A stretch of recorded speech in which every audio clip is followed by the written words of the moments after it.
everybody. Thank you for tuning in today for Chapter 3 of A Long Walk to Water. I hope you've been enjoying the first 2 chapters. If for some reason you forget a little bit about the background, you can go into the Wakelet page, which is linked on the slide, and you can see the background slideshow that I did on Monday. And you can also see all the videos there for the other 2 chapters. They're always going to be posted there. So that Wakelet tab has everything you need if you want to follow along. So vocab from chapter 3 before we get started. The word horizon is used, and that is where the earth meets the sky. That's kind of where we get the word horizontal. It's kind of if you look off in the distance and see the earth and you can see like where the sky kind of blends together. That's the horizon. A ritual is also mentioned. This is a ceremonial act or a customary procedure. So that might be like something like if you, with religious, like there's a lot of religious rituals, like about First Communion, or we talked about the Wailing Wall. Like if people go to the Wailing Wall in Jerusalem, they'll put prayers into the cracks. These are rituals. Haunches is also used. It basically means the back legs. Usually haunches is used for describing the back legs of animals. Artillery is also mentioned. These are cannons or large guns. Usually when I think of artillery, you think of like wartime and just like all of the supplies that are needed to fight a battle. The verb lag is used in this chapter. It means basically to move slowly or fall behind. So if you're running a race and you start off, ahead, but then you trip over a rock and you get a limp, you may then start to lag behind. That's what lag means. The word terrain is also used. This basically means the landscape of an area. Usually in regards to its physical features. So if you're talking about the Grand Canyon, it might have a dry, rocky terrain. Where if you're talking about like a rainforest, it might have a green, leafy terrain. Stunted is also used. It means slowed or stopped in grow or development.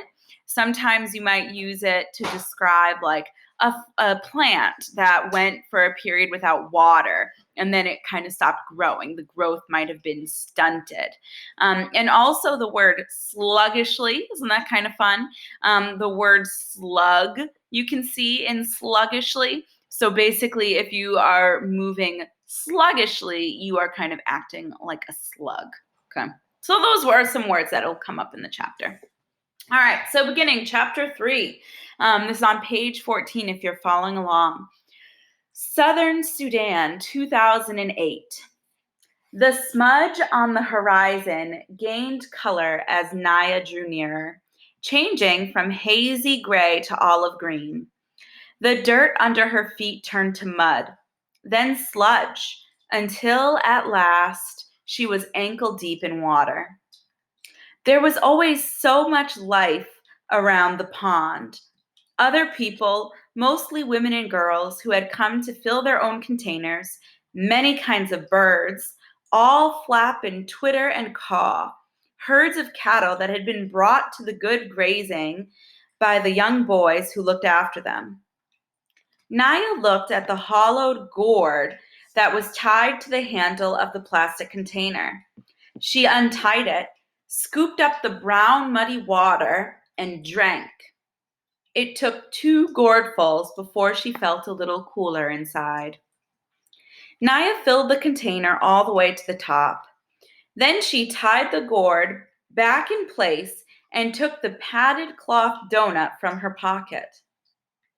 The donut, which you can see right here, the donut went on her head first, followed by the heavy container of water, which she would hold in place with one hand. With the water balanced on her head and her foot still sore from the thorn, Naya knew that going home would take longer than coming had. But she might reach home by noon. if all went well. Southern Sudan, 1985. The tears were hot in Salva's eyes. Where had everyone gone? Why had they left without waking him? He knew the answer. Because he was a child who might tire easily and slow them down and complain about being hungry and cause trouble somehow. I would not have been any trouble. I would not have complained. What will I do now? Salva took a few steps to see what he could see. On the far horizon, the sky was hazy from the smoke of the bombs. About 100 paces in front of him, he could see a small pond. Between the pond and the barn was a house, and yes, a woman sitting in the sun. Holding his breath, he crept closer until he could see her face clearly. The ritual scar patterns on her forehead were familiar. They were Dinka patterns on her forehead, which meant that she was from the same tribe as Salva. Salva let out his breath in relief. He was glad that she was not Nuer. The Nuer and the Dinka had a long history of trouble. No one, it seemed, was sure where Nuer land ended and Dinka land began. So each tribe tried to lay claim to the areas richest in water. Over the years, there had been many battles, large and small, between Dinka and Nuer. Many people on both sides had been killed. This was not the same as the war that was going on now between the rebels and the government. The Dinka and the Nuer had been fighting each other for hundreds of years. That's one of the purpose of the scar patterns, so that they could tell each other apart. The woman looked up and saw him. Salva flinched at her glance. Would she be friendly to a stranger?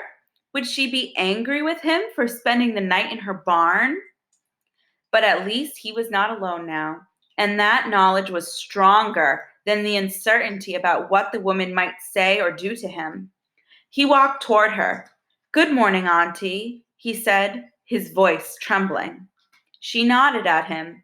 She was old, much older than Salva's mother. He kept quiet, waiting for her to speak. "You must be hungry," she said at last. She stood and went into the house. A few moments later, she came back out and gave him 2 handfuls of raw peanuts. Then she sat down again. "Thank you, Auntie." Squatting on his haunches next to her, Salva shelled the nuts and ate them. He chewed every nut into a paste before he swallowed, trying to make each one last as long as he could. The woman sat without speaking until he was finished. Then she asked, "Where are your people?" Salva opened his mouth to speak, but his eyes filled with tears again, and he could not answer. She frowned. "Are you an orphan?" He shook his head quickly. For a moment, he felt almost angry. He was not an orphan. He had a father and a mother. He had a family. "I was at school. I ran away from the fighting. I do not know where my family is." She nodded. "A bad thing, this war. What are you going to do? How will you find them?" Salva had no answer. He had hoped that the woman might have some answers for him. After all, she was an adult. Instead, she had only questions. Everything was upside down. Salva stayed in the woman's barn again that night. He began to make a plan. "Maybe I can stay here until the fighting stops. Then I will go back to my village and find my family." He worked hard so she would not send him away. For 3 days, he fetched firewood from the bush and water from the pond, but the pond was drying up. Each day, it was harder to fill the gourds. During the daytime, Salva could hear the distant booming of artillery from the fighting a few miles away. With every shell that exploded, he would think of his family, hoping they were safe, wondering desperately when he would be with them again. On the fourth day, the old woman told him that she was leaving.